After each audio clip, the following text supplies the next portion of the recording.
আমার নামে পাবলিকলি বলছে, ওদের এক নেতা ভাষণ দিচ্ছে। মমতা ব্যানার্জির ছেলে না মমতা ব্যানার্জির মেয়ে? সত্যি কথা বলতে এই প্রশ্নটা আমার মনেও এসছে যে মমতা ব্যানার্জির ছেলে নাকি মেয়ে। আমার সবসময় এই প্রশ্নগুলো কেন মাথায় ঘোরে সেটা আমি নিজেই বুঝতে পারি না। তৃণমূলের ছোট থেকে বড় নেতা সবাই মমতা ব্যানার্জিকে মা বলে ডাকে এবং মমতা ব্যানার্জি নিজেকে রয়্যাল বেঙ্গল টাইগার বলে দাবি করেন এবং দেবাংশু তাকে আবার বাঘিনী বলে উল্লেখ করে। কুণাল ঘোষ আবার অনেক রকম অনেক বিশেষণে তাকে অভিহিত করেন। তো এখানটায় সব থেকে বড় প্রশ্ন হচ্ছে এই মমতা ব্যানার্জি পশু নাকি মানুষ? তো এই পশু না মানুষ এটা নিয়ে আজকের আলোচনা। তো চলো আর বেশি না বকে ভাট, আজকের ভিডিওটা শুরু করা যাক। তো হে বাঙালি, হ্যালো বাঙালি, নমস্কার বাঙালি, কেমন আছো তোমরা সবাই? আশা করি অনেক অনেক ভালো আছো। তো আজকের একটা নতুন ভিডিওতে তোমাদের সবাইকে অনেক অনেক স্বাগত। अरे हाँ भाई हाँ। না মমতা ব্যানার্জি হিজড়া? যে আমাদের মুখ্যমন্ত্রী তিনি কি করে এতটা বলবান, কি করে তিনি মানুষের ঊর্ধ্বে গিয়ে সব কাজ করতে পারেন। পৃথিবীতে এমন কিছু জিনিস নেই যেটা পশ্চিমবঙ্গের মুখ্যমন্ত্রী তিনি দেখেননি বা জানেন না। পৃথিবীতে এমন কোনো ঘটনা নেই যে ঘটনাটা মুখ্যমন্ত্রী কখনো শোনেননি। শুধুমাত্র তার দলের যে নেতামন্ত্রীরা চুরি করেছে, তার পুলিশ যত বেআইনি কাজ করেছে, সেই সব কথাগুলো তিনি শুনতে পান না। আর পশ্চিমবঙ্গের যে সাধারণ মানুষের সাথে অন্যায় হয়েছে, সেই অন্যায়টা কীভাবে হয়েছে সেটা তার কাছে খবর আগে পৌঁছে যায়। তো এই মুখ্যমন্ত্রী যিনি তার দেহের একটা হাড় পর্যন্ত ভালো না থাকার পরেও তিনি এত হাঁটা চলা করে পশ্চিমবঙ্গের মানুষের জন্য এত কিছু করছেন, ভাবা যায়? তো এনাকে মহিলা না বলে পুরুষ বললে কোনো ভুল হবে না। কারণ দেখো, একটা জিনিস তোমাদের সবাইকে ভাবতে হবে যে এই সমাজ পুরুষতান্ত্রিক কতদিন আর থাকবে। এখন একটু মহিলারূপী পুরুষতান্ত্রিক হোক। বুঝুন এই ল্যাঙ্গুয়েজে আই চ্যালেঞ্জ, এটা আমি নিজে দেখেছি। কে দেখেছে? কে দেখেছে? দিদি দেখেছে। দিদির কাছে প্রমাণ ছিল, ছুঁড়ে মেরেছে, কিন্তু সেই প্রমাণটা আমরা কখনো দেখতে পাইনি। উফ, দিদি বড্ড লেগেছে। সত্যি কথা বলতে কি, আমরা দিদির অনেক রূপ দেখেছি। এবার দিদি যে কোন প্রকৃতির লোক সেটা আমরা ভালো করে জানি না, শুনিও নি। দিদি এটা নিয়ে প্রমাণও কখনো দেয়নি। তো দিদি কিন্তু একটা জিনিস ভালো করে পারে, যে বিয়ে না করে শ্রীমতী সেটা লিখতে পারে। কারণ একজন মানুষ বিয়ে হওয়ার পরে শ্রীমতী হয়, কিন্তু মমতা ব্যানার্জি আজ পর্যন্ত কোনোদিনও তার নিজের ব্যক্তিগত জীবন নিয়ে কারোর কোনো কথা বলেননি। তিনি প্রধানমন্ত্রীর ব্যক্তিগত জীবন নিয়ে কথা বলেছেন, নিজের ব্যক্তিগত জীবনে কাউকে আসতে দেননি। তো লোকে তো প্রশ্ন করবেই। লজ্জা হয় আমি এখানে জন্মগ্রহণ করেছি। বলছি দিদি, আর কিসে কিসে লজ্জা হয় সেটা যদি আমাদেরকে একটু খুলে বলো। মানে বলছি, চুরি করলে লজ্জা করে না? লোকের মেয়ে রেপ হলে তার যে অবৈধ সম্পর্ক ছিল সেটা বলতে লজ্জা করে না? তোমার এই শুধু এখানে জন্মাতেই লজ্জা করে? বাংলা ভাষা নিয়ে রাজনীতি করতে লজ্জা করে না? 26,000 লোকের ভবিষ্যৎ নিয়ে খেলতে লজ্জা করে না? নিজের ভাইপোকে চোখের সামনে টাকা চুরি করতে দেখতে লজ্জা করে না? বালুর রেশন চুরি করেছে, সাধারণ মানুষের খাবারের চাল চুরি করেছে, তোমার লজ্জা করে না? তুমি পুরুষ না মহিলা সেটা শুনলে তোমার লজ্জা করে? সত্যি তুমি এখানে জন্মে ভুল করেছো। তোমার মঙ্গল গ্রহে জন্মানো উচিত, যেখানে কোনো মানুষজন থাকবে না, যা থাকবে সব তোমার। এতদিন তো আমার চেয়ার করে করে পুরো পশ্চিমবঙ্গের মানুষের গান মেরে রেখে দিয়েছো। এখন বলছো যে আমার এখানে জন্মাতে লজ্জা হয়েছে? সত্যি কথা বলতে কি, তোমার জন্মানোটাই সব থেকে বড় পাপ। আমার লজ্জা হয় এই মাটিতে আমি জন্মগ্রহণ করেছি। লজ্জাতীয় হবারই কথা। এই পশ্চিমবঙ্গের মানুষ তারা আরও বেশি পাপ করেছিল বলে তোমার মতো মানুষ তারা জন্মগ্রহণ হয়েছে, দেখতে পেয়েছে। কারণ তুমি তো এখনো জন্মাওনি। তুমি তো বলেছো যে যেদিন তোমার মৃত্যু হবে সেদিনই তোমার জন্ম হবে। তাহলে এখনো পর্যন্ত তোমার জন্ম হয়নি। তো লোকে তো তোমার বাবা মা তুলে কথা বলবে। অন্য জায়গা হলে ফুঁসে উঠতো। ওর কে ফুঁসে উঠতো? দেখো, একটা জিনিস মানতে হবে, যারা চুরি করে তারা সবসময় সবার পেছনে দাঁড়িয়ে থাকতে চায়। লোক ভাবে কি যে তাদেরকে কেউ দেখতে পাবে না। যেরকম মুখ্যমন্ত্রী মমতা ব্যানার্জি, তিনি সবার সামনে প্রমাণ করতে চাইছেন বাংলা কিন্তু আমাদের খুবই শান্তশিষ্ট জায়গা, যে যতই অন্যায় করুক আমরা কিন্তু বাংলায় কোনো অন্যায় হতে দেব না। মানে গান্ধীজির আদর্শে অনুপ্রাণিত হয়েছেন মুখ্যমন্ত্রী মমতা ব্যানার্জি, কিন্তু চুরিটাও এটা শিখতে পারেননি। গান্ধীজি শিখিয়ে গেছিলেন যে কী করে আমাদের দেশে চুরি করতে হয়, কী করে ডাকাতি করতে হয়, কী করে একটা মেয়ে হসপিটালে কর্মরত অবস্থায় মারা গেলে লোক দিয়ে সেখানে তার প্রমাণ লোপাট করতে হয়। তোমার লজ্জা তো হওয়া উচিত। তুমি লজ্জা যখন হচ্ছে তাহলে জলে ডুবে মরে যাচ্ছ না কেন? তুমি মরে গেলে পশ্চিমবঙ্গের মানুষ বেঁচে যাবে। পশ্চিমবঙ্গ রাজ্যে রাষ্ট্রপতি শাসন জারি হওয়া অনেক মঙ্গলের। এত বড় সাহস, এত বড় উদ্ধত্ত, এত বড় অহংকার আমার মা বাবা নিয়ে কোশ্চেন করে।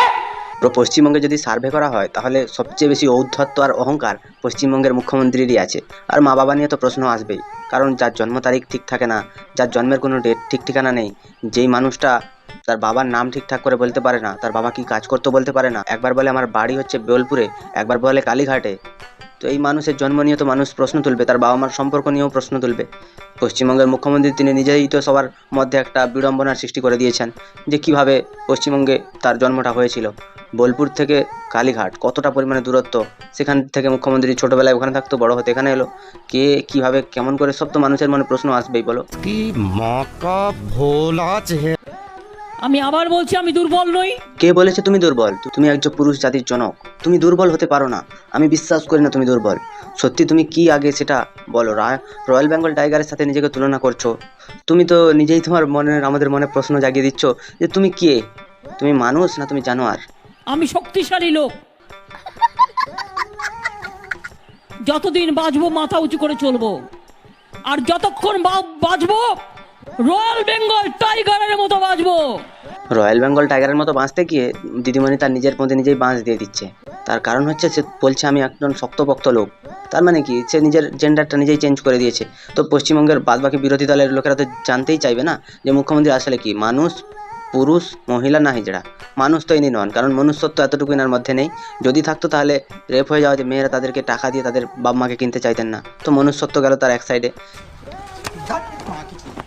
আমরা তাকিয়ে শুধু এখনো তো রাগিনী, বাংলায় হাত দিলে ছিঁড়ে খাবে বাঘিনী। এই মালটা হচ্ছে চরম চটিচাটা আর পোঁচচাটা মাল। তো এই দেবাংশু ভট্টাচার্য ইনি এমন একজন মানুষ যিনি মমতাকে বাঘিনী রূপে তুলনা করেছেন। তো এখানটা আমি একটা কথা বলতে চাই, পশ্চিমবঙ্গের যে বিরোধী দলগুলো তারা কি মানে বেড়াল, ভেজা বেড়াল, আর মমতা ব্যানার্জি কি বাঘিনী? তো এই বাঘিনীকে বলো না যে 26,000 লোকেরা যাদের চাকরি খেয়েছিল সবার টাকা ফিরিয়ে দিতে, তার দলের লোকেরা তো খেয়েছে, সেই টাকাগুলো উনি ফেরাতে পারবেন না? বলো না ফিরিয়ে দিতে। এই বাঘিনী তো সব পারে, বাংলাকে কেউ ছিঁড়তে আসবে না, বাংলার ছিঁড়ে রেখে দিচ্ছে আমাদের মুখ্যমন্ত্রী মমতা ব্যানার্জি। जो डरते हैं वो मरते हैं, जो लड़ते हैं वो कामयाबी होता है। 2011 সালের পরে যখন তৃণমূল ক্ষমতা এলো তখন অভিষেক ব্যানার্জি তাকে লঞ্চ করেছিলেন মুখ্যমন্ত্রী। কামিয়াবটা তো সেই হয়েছে, 4তলা বাড়ি, এসকেলেটার, কত কি দামি দামি গাড়ি, দামি দামি শার্ট প্যান্ট পারফিউম। যতই নিজেকে গরিব প্রমাণ করার চেষ্টা করো, যতই সৎ প্রমাণ করার চেষ্টা করো, যতই মানুষের জন্য অনেক করছো সেটা বোঝানোর চেষ্টা করো মানুষকে, মানুষ ঠিকই জেনে যাবে এবং মানুষ ঠিক বুঝে যাবে তুমি কতটা মাপের ঢব্বাজ আর চিটিং বাজ, সেটা মানুষ ভালো করেই বুঝে গেছে এই কবছরে। शर्म करो, भगवान से डरो। हम डरफूक नहीं है, हम काफिर नहीं है, हम गद्दार नहीं है। গদ্দার হচ্ছে তুমি। সব থেকে বড় গদ্দার যদি রাজনৈতিক ইতিহাসে থেকে থাকে সেটা হচ্ছে মুখ্যমন্ত্রী মমতা ব্যানার্জি। তার কারণ হচ্ছে যখন কংগ্রেস সরকার দুধ কলা দিয়ে কালসাপ পুষেছিল, কালসাপ বলতে আমি দিদিকে বোঝাচ্ছি, তো তারা বুঝতে পারেনি যে সেই কালসাপ ফিরে তাদেরকে ছবল মারবে। পশ্চিমবঙ্গের মুখ্যমন্ত্রী মমতা ব্যানার্জি পশ্চিমবঙ্গে যে কংগ্রেসের দলটার উপরে এত পরিমাণে অত্যাচার করেছিলেন এক সময়, সিপিএমের সাথে কংগ্রেস হাত মিলিয়েছিল বলে এই মুখ্যমন্ত্রী আবার ইন্ডিয়া জোটের সরি দুধ কলা দিয়ে কালসাপ পুষেছে, তাহলে গদ্দারিটা কার সাথে করেছে? তারপরে যে এই অটল বিহারী বাজপেয়ীর জন্য মুখ্যমন্ত্রী মমতা ব্যানার্জি আজকে এত বড় বড় কথা বলছে, সেই বিজেপি দলটাকে তারা রাষ্ট্রবাদী দল মনে করে না, তারা বাইরের লোক মনে করে। পশ্চিমবঙ্গের মুখ্যমন্ত্রী তিনি কোথাকার লোক সেটা এখনো পর্যন্ত পরিষ্কার হয়নি, বা তার জন্ম কোথায় হয়েছিল সেটাও পরিষ্কার নয়। हम लड़ने जानता है और जो हमारे साथ लड़ेंगे उसको हम दिखा देगा। देखो इतना बारिश हो रहा है और कोई पार्टी ये मीटिंग नहीं कर सकता है, खाली तृणमूल कर सकता है। তো এখানটা আমার একটা কথা, যে এই বৃষ্টিতে কিন্তু এটা একটা অনেকদিন আগের ভিডিও, এই বৃষ্টিতে ভিডিও মুখ্যমন্ত্রীর ভাইরাল হয়েছে যে এই মিটিংটা নাকি তৃণমূল কংগ্রেস ছাড়া কেউ করতে পারবে না। তো পশ্চিমবঙ্গের মানুষের কাছে একটাই প্রশ্ন, যে তৃণমূল কংগ্রেস তো তোমাদের জন্য অনেক কিছু করেছে, তৃণমূল দলটাকে একটা প্রশ্ন জিজ্ঞাসা করো যে দিদি যখন ভোটের প্রচারে বেরিয়েছিল লকডাউনে, তখন বলেছিল না যে পশ্চিমবঙ্গের প্রতিটা কেন্দ্রে আমি প্রার্থী এবং আমাকে দেখে সবাই ভোট দেবে? তাহলে পশ্চিমবঙ্গের প্রতিটা ক্ষেত্রে যখন যেখানে চুরি হচ্ছে সেই সব চুরির দায় কেন মুখ্যমন্ত্রী নেবে না? এগুলো কি বাপের রাজ্য নাকি তার নিজের গাঁট থেকে টাকা দিয়ে পশ্চিমবঙ্গ চালাচ্ছে? এরা এতটা পরিমাণে হারামি আর বেধ মানসিকতা তুমি পশ্চিমবঙ্গে কোথাও পাবে না। এই ধ্যামনার আরেক রূপ হচ্ছে মমতা ব্যানার্জি। পশ্চিমবঙ্গের ইতিহাসে চোর ছাঁচোর যদি কেউ থেকে থাকে সেটা তৃণমূল পার্টি। এই পার্টিতে পশ্চিমবঙ্গে অন্তত একটা ভালো নেতা নেই, কারণ পশ্চিমবঙ্গে যদি নেতা থাকতো তাহলে পশ্চিমবঙ্গের বাইরে থেকে সাংসদদের এনে তাদেরকে এখানে জিতিয়ে আবার পাঠাতে হতো না। এবং পশ্চিমবঙ্গে যদি ভালো নেতা থাকতো, ভালো কাজ যদি করতো, তাহলে পশ্চিমবঙ্গের বাইরে অন্যান্য রাজ্যেও একটা দুটো করে সিট পশ্চিমবঙ্গের মানুষ তারা আশা করেছিল তৃণমূল পাবে, কিন্তু পেল না। কারণ এই তৃণমূল এত ভালো কাজ করছে যে পশ্চিমবঙ্গের মানুষকে অশিক্ষিত মূর্খ করে রাখাই মুখ্যমন্ত্রীর প্রধান লক্ষ্য। দেখো, যখন কোনো সরকার স্বৈরাচারী হয় তখন কিন্তু তারা আগেই শিক্ষাটাকে টার্গেট করে, যে শিক্ষাটাকে শেষ করে দিলে সব কিছুই শেষ হয়ে যাবে। কারণ পশ্চিমবঙ্গের মানুষ অজ্ঞ হয়ে আছে মুখ্যমন্ত্রীর 500 টাকা 1000 টাকার লোভে। এই মুখ্যমন্ত্রী তিনি তার নিজের চরিত্র নিয়ে ঠিকঠাক বলতে পারেন না, তার ফ্যামিলি নিয়ে বলতে পারেন না, তিনি অন্যের ফ্যামিলি নিয়ে টানাটানি করেন, তিনি নিজে চুরি করেন দিয়ে অন্যকে চোর বলেন। প্রমাণ লোপাটে তো তিনি 1 নম্বরে আছেন। পশ্চিমবঙ্গের ইতিহাসে মনে হচ্ছে আর এতবার সিবিআইডিকে অন্য কোনো সরকারের আমলে আসতে হয়নি। আর যদি আসতে হতো তাহলে পশ্চিমবঙ্গের বিরোধী দলের নেতারা জেলে থাকতো। দেখো, আমার কথা হচ্ছে যে শুধুমাত্র তৃণমূলের বিরুদ্ধেই কেন বিজেপি লাগছে? সিপিএমের একটা নেতাকেও তো তুমি আজ পর্যন্ত অ্যারেস্ট করতে পারোনি, বিজেপিরও একটা নেতাকে তুমি অ্যারেস্ট করতে পারছো না। কিসের জন্য? তাদের বিরুদ্ধে যদি প্রমাণ আছে অ্যারেস্ট করো, তাদেরকে কেস দাও। ধপের চপ ছাঁকার জায়গা আর কিছুই পাচ্ছে না, তাই না? তৃণমূলের চপ কোম্পানিটা একটুখানি ডাউনে যাচ্ছে তো, তাই এখন চপ ভাজার প্ল্যান করছো। वाह दीदी वाह दीदी नहीं नहीं दीदी वाह दीदी व्हाट इज दिस दीदी दीदी তো তৃণমূলের এই চপ কে কে খেতে চাও তোমরা আমায় কমেন্টে জানাও।